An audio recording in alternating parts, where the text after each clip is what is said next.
You're listening to the Surgeons of Horror podcast. Wes Craven, The Early Years. Episode 3. Stranger in Our House, a.k.a. Summer of Fear. Welcome to the third instalment of the Surgeons of Horror podcast. Our purpose is to look into the horror films, dissecting them one screen legend at a time. Our first horror legend and focus for the first season will be director, writer, producer Wes Craven, who sadly passed away last year and gave us, the team at Surgeons of Horror podcast, the impetus to gather ourselves together and look back at his career and the impact he had on the horror film genre. In order to successfully do this, we need a team of horror aficionados who will form the surgical team each episode. So, let me introduce you. First up is yours truly, Paul Farrell, lead surgeon and host for this series of the podcast and self-confessed horror freak, who grew up drawn to the dark work of the silver screen and threw myself into the arena, absorbing as much of the genre as possible with relishing glee, I might add. Joining me each episode at the operating theatre will be a series of different podcasters to cast their opinions expertly on the film in question. And joining me in this episode is Anthony Yee. Hello. Do I get adjectives like you did? Because you had a lot. Yeah, you can be my chief anaesthetist if you'd like. Because you're bound to drug me. I'm bound to put people to sleep. Yeah. Anaesthetist. Yeah, we always need some kind of drug on hand in order to get us through some of these things. So, without further ado, that's the team for this week. Let's discuss our third subject, and it would be Wes Craven's first TV movie outing, entitled Summer of Fear. So, do you want to talk about this later? But why is this a TV movie? Was he looking for work, or was he learning his craft, or was he out of work, or? Okay, so this I just realised as well. This is your first. This is my first one. Entree into the Wes Craven scene. Yes. We've had two podcasts already. The first being The Last House on the Left, which was his directorial debut. It was obviously produced by Sean Cunningham, and the two of them kind of teamed up and created what would be horror history, I guess. And then off the back of that, he then did The Hills Have Eyes. And this was another foray into just trying to get into the window of get his career up and running. Couldn't get much work other than in the horror scene because of what The Last House on the Left did. And Hills Have Eyes was a fit that would work for him to keep working, I guess. So was he trying to get work outside of horror? Yeah. Oh, right. He didn't consider himself as a horror. Nor did Sean Cunningham. Oh, really? But that's how they got into the business, and they were labelled with it for good or ill afterwards. So no, he was generally kind of trying to make a career for himself, and by that point, because The Hills Have Eyes had made quite an important mark and was quite impactful. And these were both feature films or television? Both feature films, yeah. So he was starting to get on the radar, and then as is the case, you often get from the people in the business kind of look and see these up and coming independent directors and look at possible, and TV movies as a possible venture into keeping your career going, but also it's a job that's a professional gig, which also looks really good. From on your CV, but we'll go into his area a bit later on. The next section I'm going to look at is called The Journey, and that part of it is for us to almost I will dictate what happens in the movie. We'll talk around the impacts or lack thereof that has on us as the viewer, and so we can interject along the way and have our comments said, and then after that we will go into the characters and the actors that were in that and the impacts that they had, before we then round up with a director's note, as in what Wes Craven brought to the film, and our final verdict. That's pretty much the semblance of the format that we put to us. So let's get straight into it. Let's talk about the journey, if you will. So we open with this kind of POV of a car driving wildly down the road, and there is a cross shot of a woman looking wild-eyed and manic, The car goes off the road into a burst of flames, and the music is dramatic, shall we say? And we're definitely, I would say, we're definitely in made-for-TV viewing at this stage. Would you concur? Yeah, I mean, it looked crap. Yeah, I mean, in terms of horror, was this automatically toned down compared to House on the Left and Hills of Ice? Oh, hell yeah. We're looking at TV, like made-for-TV, so it's you're automatically, your hands are tied, you can only do so much. So you're paring down that element in a big way. I like it. There's an element of, as we've seen this, that I feel like it's almost a bit of a paint by numbers kind of job for Craven. Right. I.e., like he's still learning his craft at this point. This is a time where he's, and I mentioned this later on, but we can go into that a bit further detail down the track. But this is a point where he's the first time he's been handed a professional production crew, right? Okay. With all the gigs and stuff that goes with it. Yeah. So. For me, I feel he probably centred more so on learning the craft in the making of this than the delivery of the final product. Okay. That's interesting. Yeah, there's a comment he's made in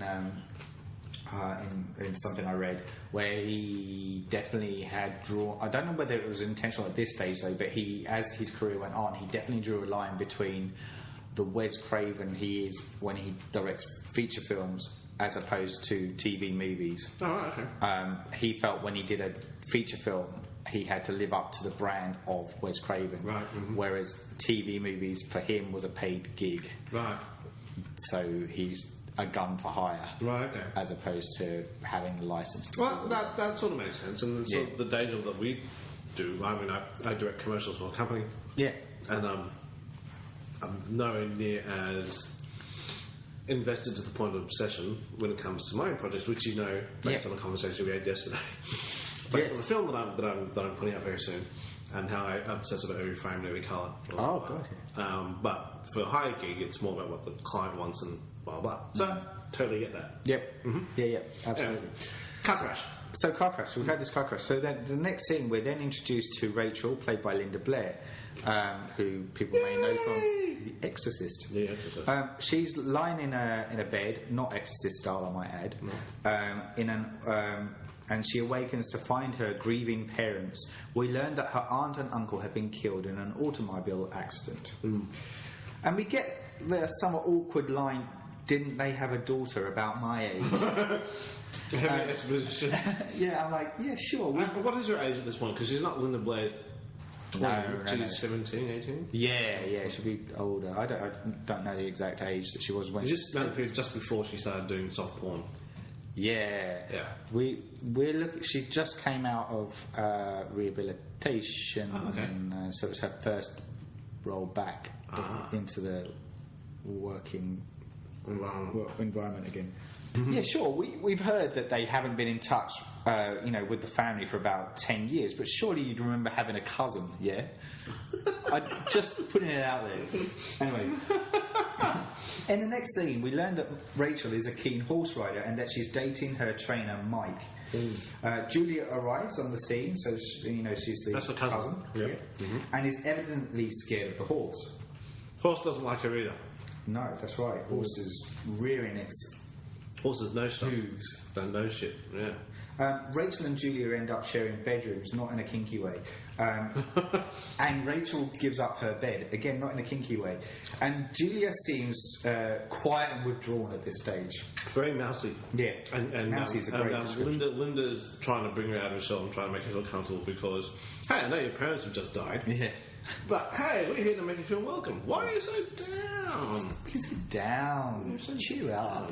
Come on. Yes. So we're then next introduced to Rachel's brother Peter, who is a musician. And also, isn't the boyfriend a cousin? I got really confused at this point because there's a brother and the trainer boyfriend is a cousin. Oh, I don't know. Weird things happen in the country, man. Honestly, I think he is, or some second cousin. Oh, I didn't realise that. I didn't pick that up.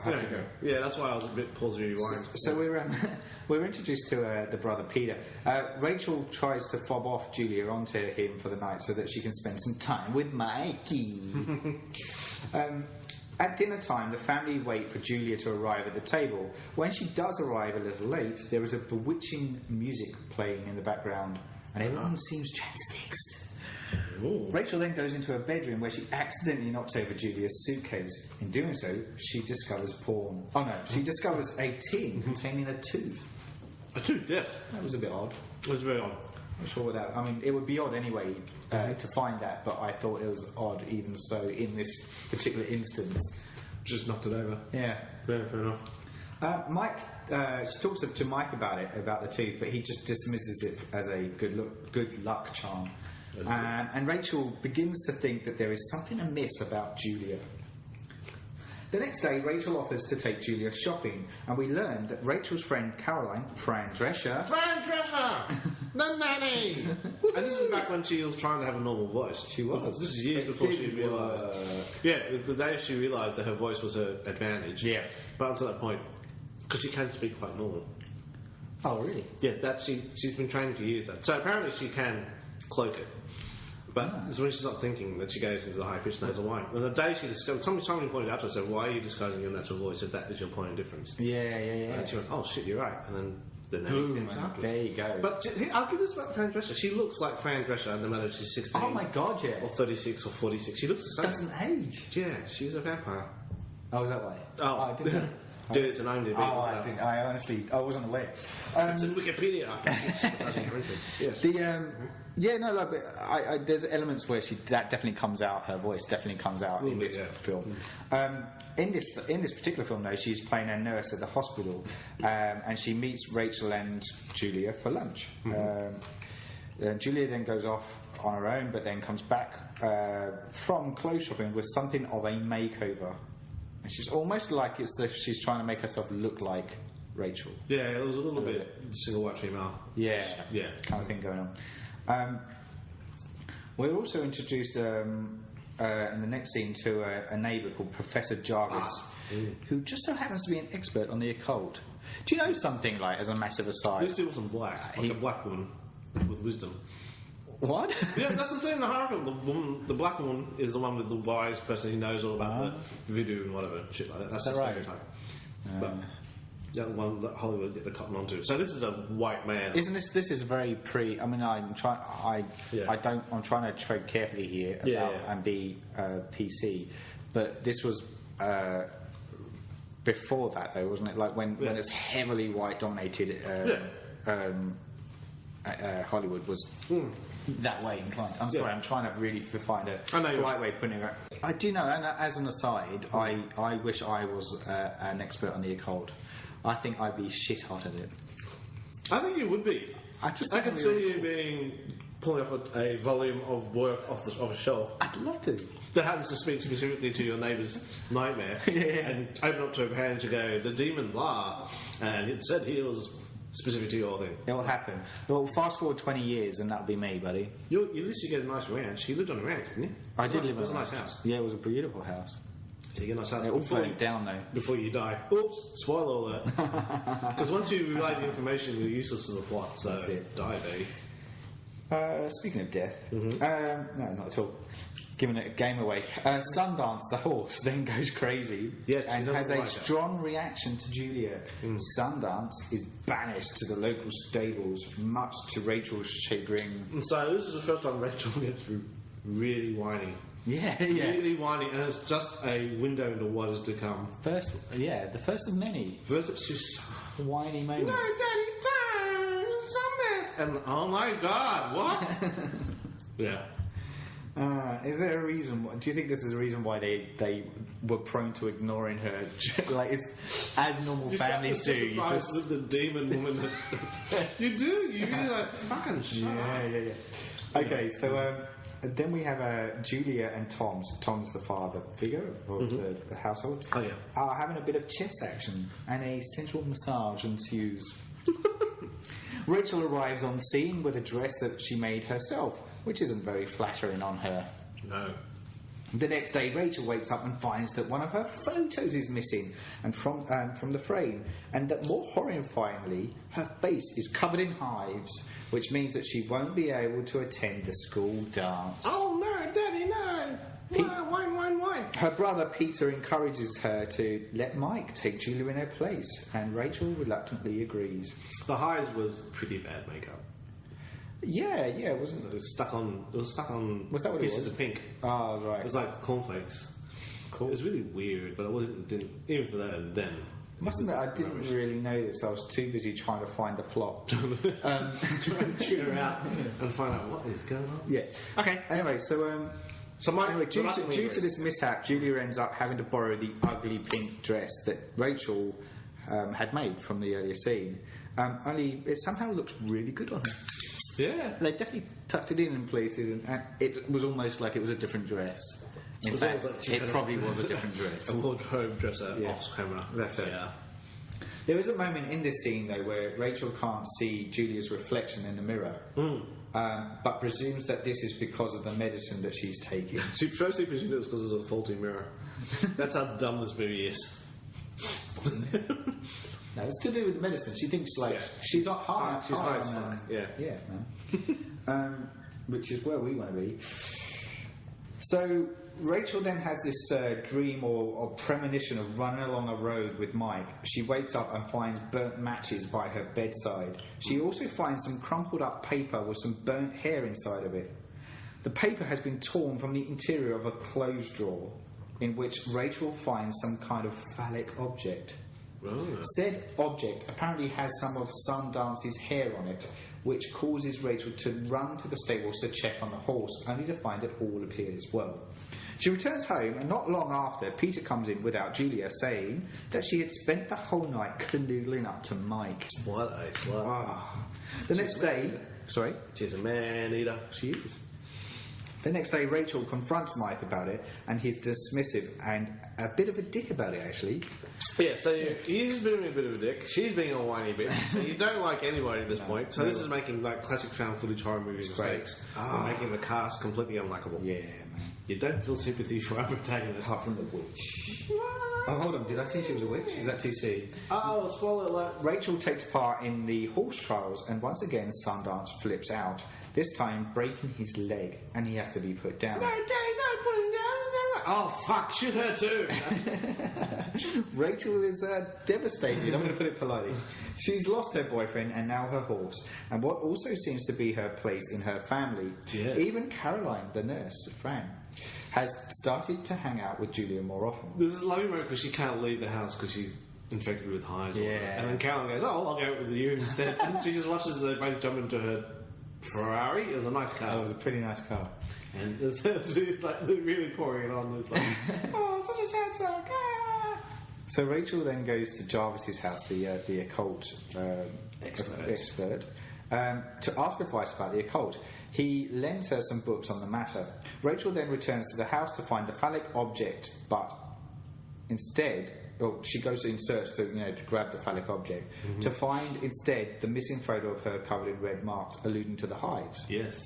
We learn a little bit more on witches and that they are averse to horses, which says a lot about the earlier scene. Oh. Rachel confronts Julia about her actions and motives. She reveals that she is going to show everything to Jarvis. I wouldn't count on him if I were you, is her response. Rachel ends up sleeping on the couch. Tom, her father, suggests that Rachel move in with her younger brother, Bobby. I love this! It's starting to become like a Simpsons skit. Listen, honey, I know it's your bedroom, but how about you live outside the doghouse because your cousin just has more dresses and you can see you need space. You know what? We're not going to feed you because it was getting that ridiculous. Who needs food? So obviously this is making Rachel feel more isolated. And Rachel gets really whiny. She gets really whiny. And then the father's like, I don't understand what you mean. It's like he's being a bit of a blind dick. So from that point of view, it worked. But she was such a whiny bitch. Yeah. So obviously, there's this further conflicts arise between Rachel and Julia out of this, but the latter is starting to show her true colours at this point. Yes. Bobby comes running up to the house and then says that Professor Jarvis has collapsed and is rushed off to hospital. At the same time, a mysterious letter arrives for Julia. Rachel says that she wants to visit Jarvis in hospital, but Julia reacts really strongly to this, again revealing some more of this true nature. And at the same time, the parents sort of back off. Yeah, back exactly. against and say, hey, you're being unreasonable. Yeah, come on, bitch. And there's another dream as well Rachel has, and this time she envisions a car tearing towards her before she wakes up. Mm-hmm. Rachel sneaks into Julia's bedroom and finds the torn up letter from Julia's friend. Rachel uses the contact info to find out more about her, and in doing so, certain facts about her personality don't add up. Mm-hmm. Rachel goes to visit the professor at hospital, where we learn that witches cannot be photographed. Didn't know that, did you? I didn't know that. Rachel, there's a lot of vampire action going on. There is a little bit, isn't it? Rachel and Linda have a chat, and her mother invites Rachel for a drive. Rachel accepts in the hope that it might rekindle their relationship. Linda wants a photo of Rachel and Mike, and so Rachel persuades her to get Julia to pose instead, hoping that this will prove her witchery when her image fails to be captured. In the next scene, we discover that Julia is apparently going to go on the driving outing with them, and this leads again to another argument, and heated words are exchanged. But in amongst this, the vague notion that Linda has been also harbouring thoughts about Linda has also been harbouring thoughts about Julia, but this is soon diminished. Later that night, Linda finds Tom and Julia being all too familiar with each other in front of the fridge. When she approaches Tom about it, he seems really dismissive. Again, same thing with his daughter. He's like, "Oh, David, look, yes, I did my penis in the mouth." Oh my God, you're so overacting. Oh my God, those strawberries were fantastic. Yeah, yes. I don't think you understand, honey. We're out of strawberries. Yes, you're giving me oral sex. Can you please stay on frequency? Fair point. Yeah, out of strawberries. So Linda ends up taking the drive on her own, and Rachel takes the initiative to develop the photos of Mike and Julia. As suspected, Julia's image isn't captured, and there's lots of funny images of Mike sitting on a that's actually pretending to be putting his arm around space. Yeah, it's quite funny. Linda ends up taking the drive on her own, as I said, and when this is all happening, so she's gone out the picture.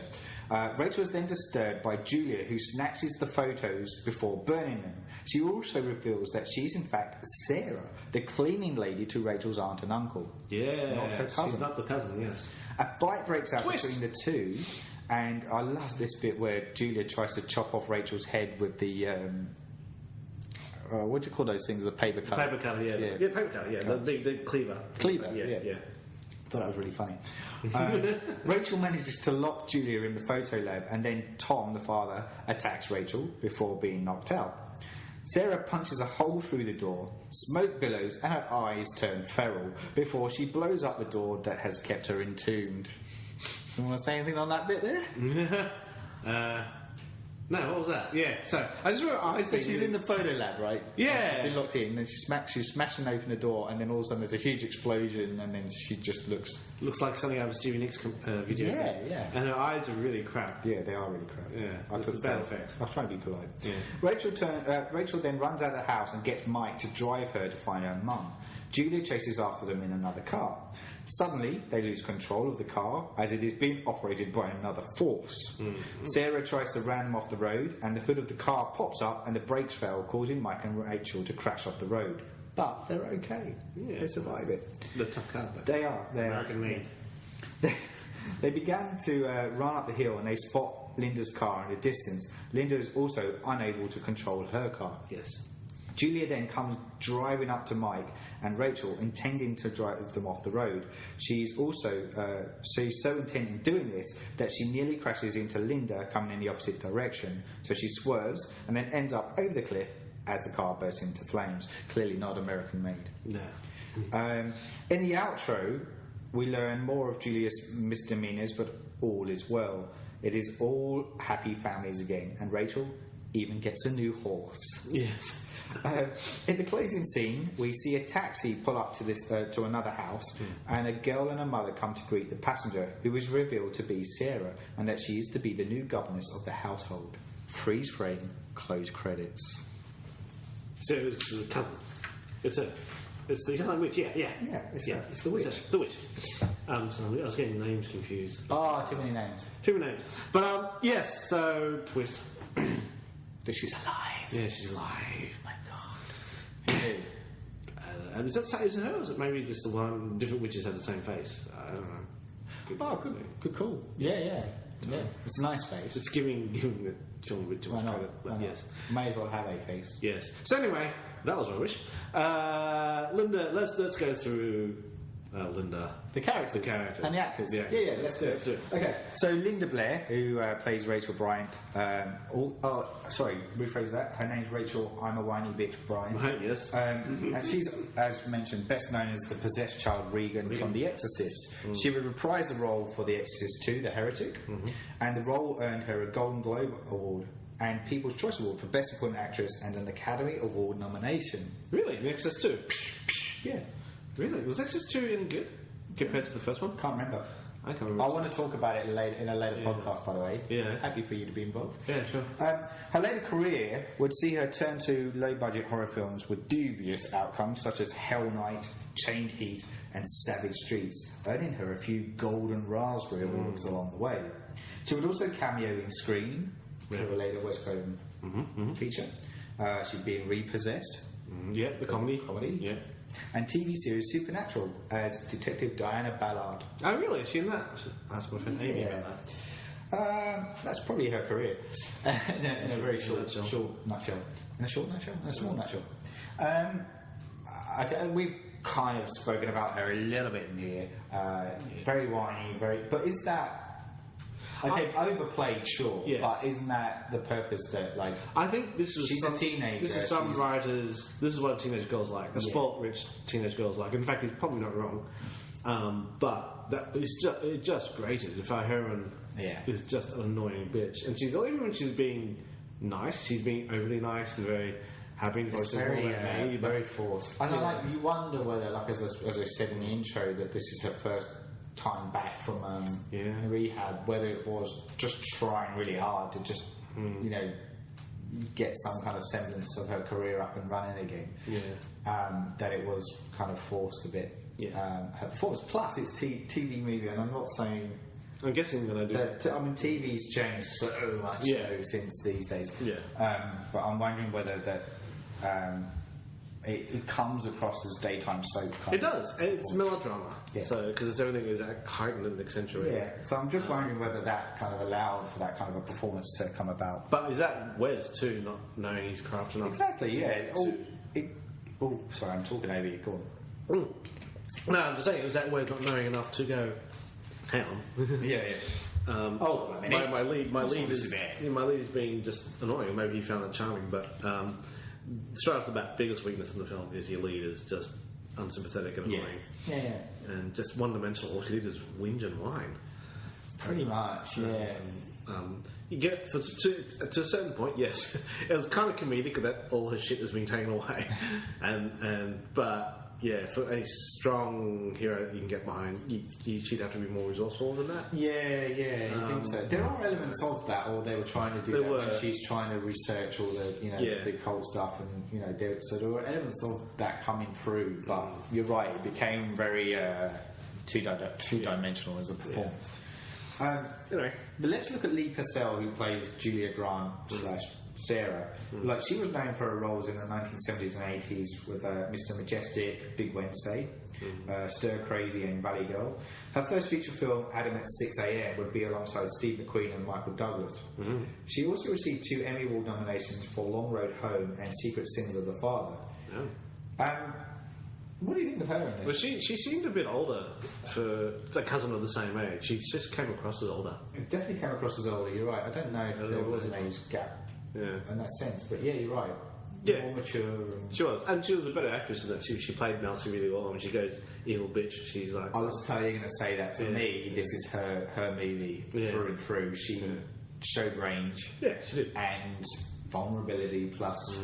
The only question mark is where it goes ham crazy at the end with the whole Stevie Nicks vibe going on. Yeah, but I guess that's more of a symptom of the times. Oh yeah, I guess. But she, she had resting bitch face really well. Like, when they get caught out and they realise.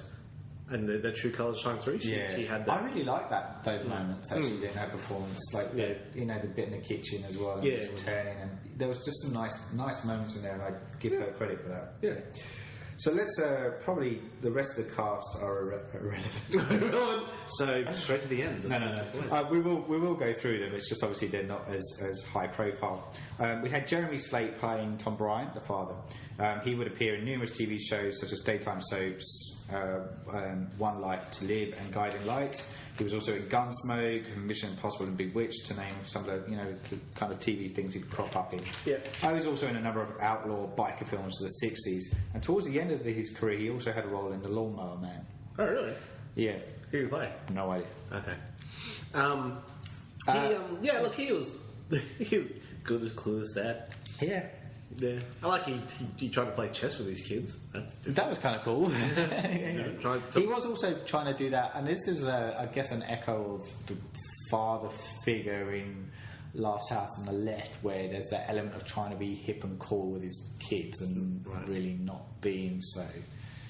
But yeah, there's an element where he just teeters off when he starts kind of being bewitched, I kind of lost interest in his character a bit by that point. Yeah. Then we get moving on to Jeff Mccracken, who played Mike Gallagher, the love interest. He was probably more associated for his directorial and producer roles in Quiz Show. Oh. He was also, did Dinosaurs and Boy Meets World, things like that. So more kind of behind the camera, behind the lens in his career. Man, he's just like... I couldn't pick him out of the lineup. Yeah, token American, I want to say jock. Like he's that... It's Boy Next Door type. Boy Next Door, yeah. It wasn't too American character. No, not really. Then this is an interesting guy, Jeff East, who plays Peter Bryan in this, the brother. He would portray Huckleberry Finn in Tom Sawyer and the Huckleberry Finn movies. Oh, okay. He also played the teenage Clark Kent in Superman the movie. Oh, really? I mean, the interesting thing about that was that he was only like 2.5 years younger than Christopher Reeve. Yeah. And so you got a completely different guy playing him at 18. By the time he's Superman, he's supposed to be 22, 23. So like, there's no age gap between the characters or the actors. Why the hell did you feel the need to cast something completely different? Oh yeah. Oh right, you have to look at that again. No, do. Because when I saw him, I was like, oh god, he looks familiar. Right, for Wes Craven, he would then team up again in what would be our next discussion in Deadly Blessing, which we'll talk about down the track. Other notable movie to mention is probably that he was played the character of Chris in Pumpkinhead, Stan Winston's film. I don't know. That's probably all that we can mention about. Like his character, it serves the job. He's the brother. He's kind of there to really do much. Serve as the potential love interest, but then turns his back on Rachel. And, kind of it. His role in Deadly Blessing is a lot more prominent. I'll have to add. But we will talk about that next time round. Okay, let's look at Carol Lawrence, who plays Leslie Bryant, the mother. More associated with the musical theatres and stage shows and stuff, performing quite prominently on Broadway. Had numerous TV appearances along the way, including the role of Angela Eckhart on General Hospital, and interestingly, she also has a star on the Hollywood Walk of Fame. Yeah. How many stars are on the Hollywood Walk of Fame? Oh man, there must be loads. Donald Trump's got one. Fuck off. Oh really? Anyway, you mean the President of the United States? I'm just banking on. By the time this comes out, good point. Yeah, sorry, the President Donald Trump. We should probably do an alternate version. You know the Key and Peele? I just get on another thing. Something interesting. The Key and Peele, they do the. They do the Obama and his anger translated. Yes, they actually did an alternate one if Obama had lost the second election, and it's funny. And he fired, like he says, "Thank you, Luther, for your service." He gives him a check, and then he gets up and goes, "You don't go fucked up, America!" And he kicks over the microphone. Anyway. Oh, I love those guys. Yeah, they're very good. So, alternate version, loser Donald Trump. Loser Donald Trump? Yeah, the loser. That guy. Yeah. Who knew? Thought it was a front runner. Yeah. There's not really much to say about Carol's performance other than like she's the mum. I couldn't figure out the lineup as well. I remember I think when she drove the car out of control, she was going, "Oh no!" And she's like, I'm doing a visual gag. Yeah, I was going to say that works really well for a podcast. But she's like, she wrenches the wheel from one side to the other as if she's actually driving the car left, right, and centre, because I guess I couldn't afford to put it on a sled and then slide it across the road, which is what they normally do. Yeah. But it was pretty hammy from memory. I could be imagining that as well. Yeah, no, I think you did. I think you're on crack. Look, you're right though. Not really that notable of a performance. Look, MacDonald Carey is the guy that played Professor Jarvis. He's best known for playing Dr. Tom Horton on Days of Our Lives, and I have to say it shows. Yeah, dude. He has, however, appeared in notable movies, I have to add, such as Hitchcock's Shadow of Doubt, The Great Gatsby, The Damned, and an episode of The Outer Limits. Again, he serves his purpose in, like, he's the occult guru kind. Not as cool and fun as what was it, Peter Vincent in Frontline. Yeah. Yes. But, you know, they're cool. They're cool. And then we've mentioned it before. Fran Drescher played Caroline. Yay. Who we all know from All Together Now. The Nanny. You can't miss that accent, though. I mean, we mentioned it, and you hear it coming through in this movie. Just to add a couple of other credits, she was also in Saturday Night Fever. This is Spinal Tap, yeah, and The Beautician and the Beast. Yes, with Timothy Dalton. Yeah. Amazing life story, Fran Drescher. Oh man, like we could do a whole podcast alone on her and Wikipedia everything that she has gone through. It's insane. Off and off. Far out. So respect, huge respect to her. Yeah. Yes. I quite liked her in this as well. I know she's the friend, friend, and that's her point. But kind of liked her character in it. Shock factors. Now, there's a point where I put in here shock factors, and I guess that serves more for films that are scary. But we are talking about, this is we're looking at the genre of horror in this, and what's slightly different about this is that we're looking at a master of horror, a director associated with horror. Sometimes we come across films of their career, and I want to look at the pathway of what's made them so iconic within the horror realm, and to do that we need to look at the journey, and this is but a window of yeah. So it's not. There's not many scare moments in this. No, really, rubbish, really. Yeah. So I think we'll just move swiftly on, and talk about the director's note, which is the next chapter. So just a few. This is just more some comments about where Wes Craven was at, what derives or shapes the film. So it was based on a novel by Lewis Duncan, who also had another story adapted to film in I Know What You Did Last Summer. And that was Wes's film too, wasn't it? The first one? No. Oh, was it? Okay, my bad. I don't know what I'm talking. It was very similar to Scream in the sense that it had the teenagers being up to one by one. I'm trying to throw you a bit of rope. Okay. In the book, Rachel's beloved pet was actually a cocker spaniel, not a horse. Which was really interesting when she started trying to ride around on it. She's a cocker spaniel rider. It's like you crap. She couldn't even be a greyhound racer. So, oh no! And when they shot the cocker spaniel, what the hell, bro? And apparently it was actually Linda Blair's affection for horses that caused Wes Craven to change it. Yeah, and have her pet be a horse instead. TV movie, which makes a bit more sense. The dog thing makes more sense, as in they pick up the witch vibe, I feel, than a horse. Yeah, I know you're going. I've never heard that. Yeah, horses being. I mean, I guess they're animals, and animals are equally spooked out about things. But there is I've seen it numerous times in films how dogs are spooked before the human is, or cats, exactly. Yes.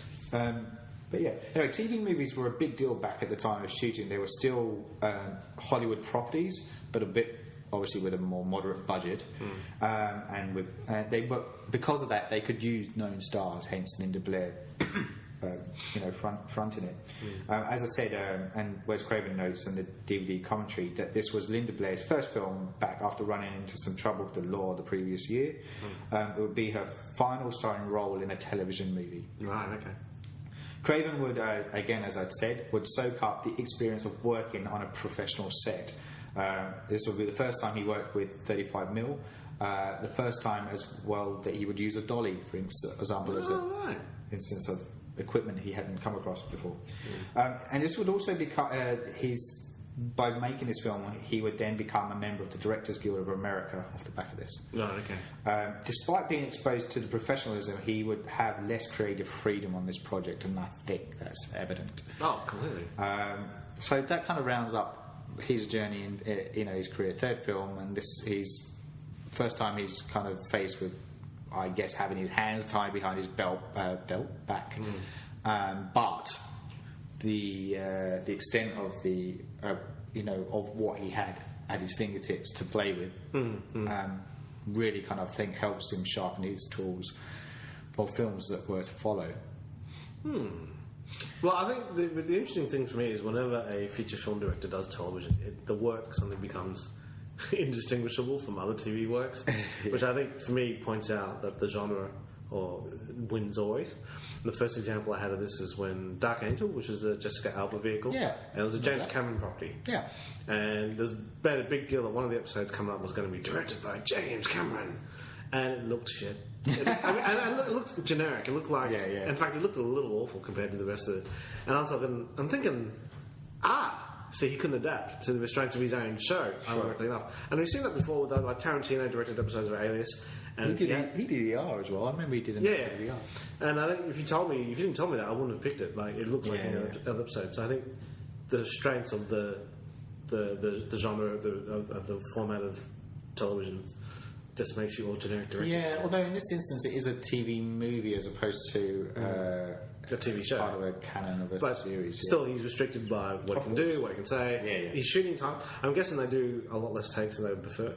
Yeah. When you have a feature film, you've got more freedom to get the director's auteur. The director gets what he wants, or she wants. And the previous two movies as well, it's probably important to add, like, he was really, like, it was guerrilla style shooting. Yeah, so they're, like, on the fly all around, just kind of making it up as they go along. Now he's, like, he would have been given storyboarding and all that. Yeah, stuff that comes with it, and so a whole different kettle of fish. Yeah, that's interesting. But, stuff that he would learn from. So, I guess that kind of... I would point out, though, too, and this is actually to do with the Swamp Thing, which I thought I was coming in here to talk about. What?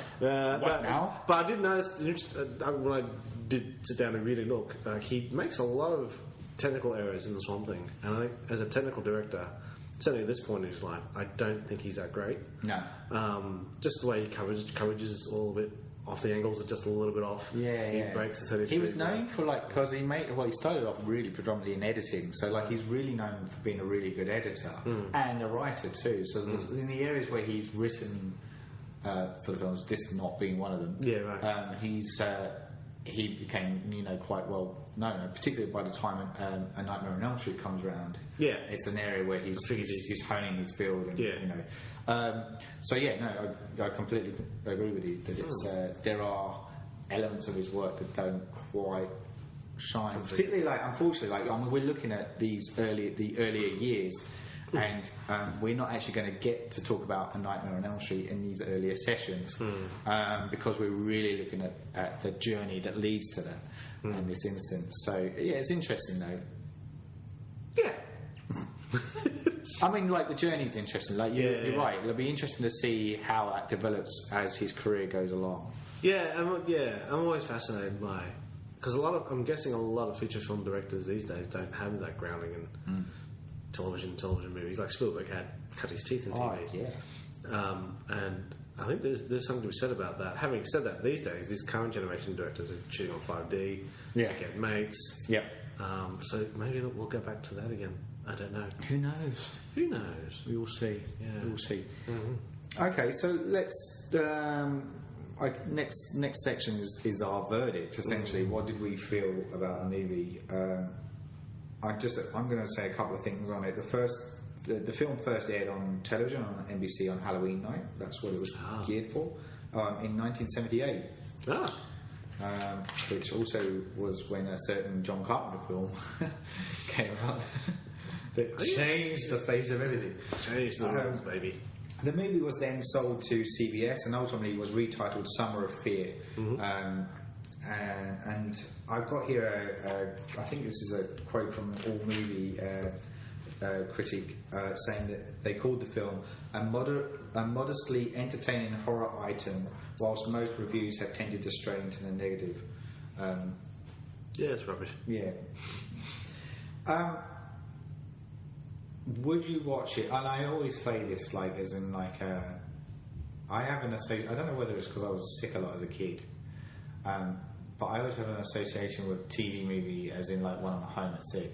Yeah. So, and I use that as a good benchmark, as in, if you were at home sick, would you still watch it? No. So that kind of, to me, is your litmus test. Yeah, right. I Funnily enough, what reminds me of being home sick at school is Space 1999. Yeah. I always used to play that when I was home sick. It's the same thing. Like you get that kind of feel for. Yeah. It's a really good example. Like TV, those kind of TV shows and things like that. I mean, I do. Because I guess you do. You're too sick to do anything. You just watch TV. Yeah. And sometimes you just watch whatever's on, which would be the case when we were growing up because we didn't have the luxury of picking and choosing what we could watch. God, we're old. Yeah.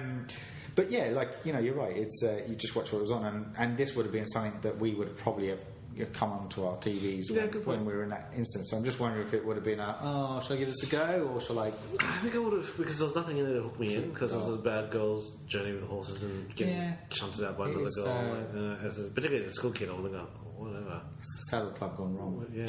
Okay, so there you go. Well, that concludes our third horror film surgery of Wes Craven's A Stranger in Our House, aka Summer of Fear. Thanks for coming in, Paul. That's right. The next operation, we will delve into Craven's next feature, which I hinted at earlier. It's called A Deadly Blessing. Sorry, Sharon. Yes. Her first speaking role in a feature film. So, with further ado, we hope you enjoyed our discussions or our ramblings, or whatever it will be. Until next time, we are Anthony Yee. Hello. And me, your humble host, Paul Farrell. Goodbye. You've been listening to a Surgeons of Horror podcast.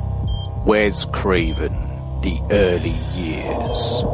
Stranger in Our House, a.k.a. Summer of Fear. Music supplied by Peter Nezik. For more discussions or podcasts, head over to surgeonsofhorror.com or head over to our Facebook and Twitter sites for the latest news and updates.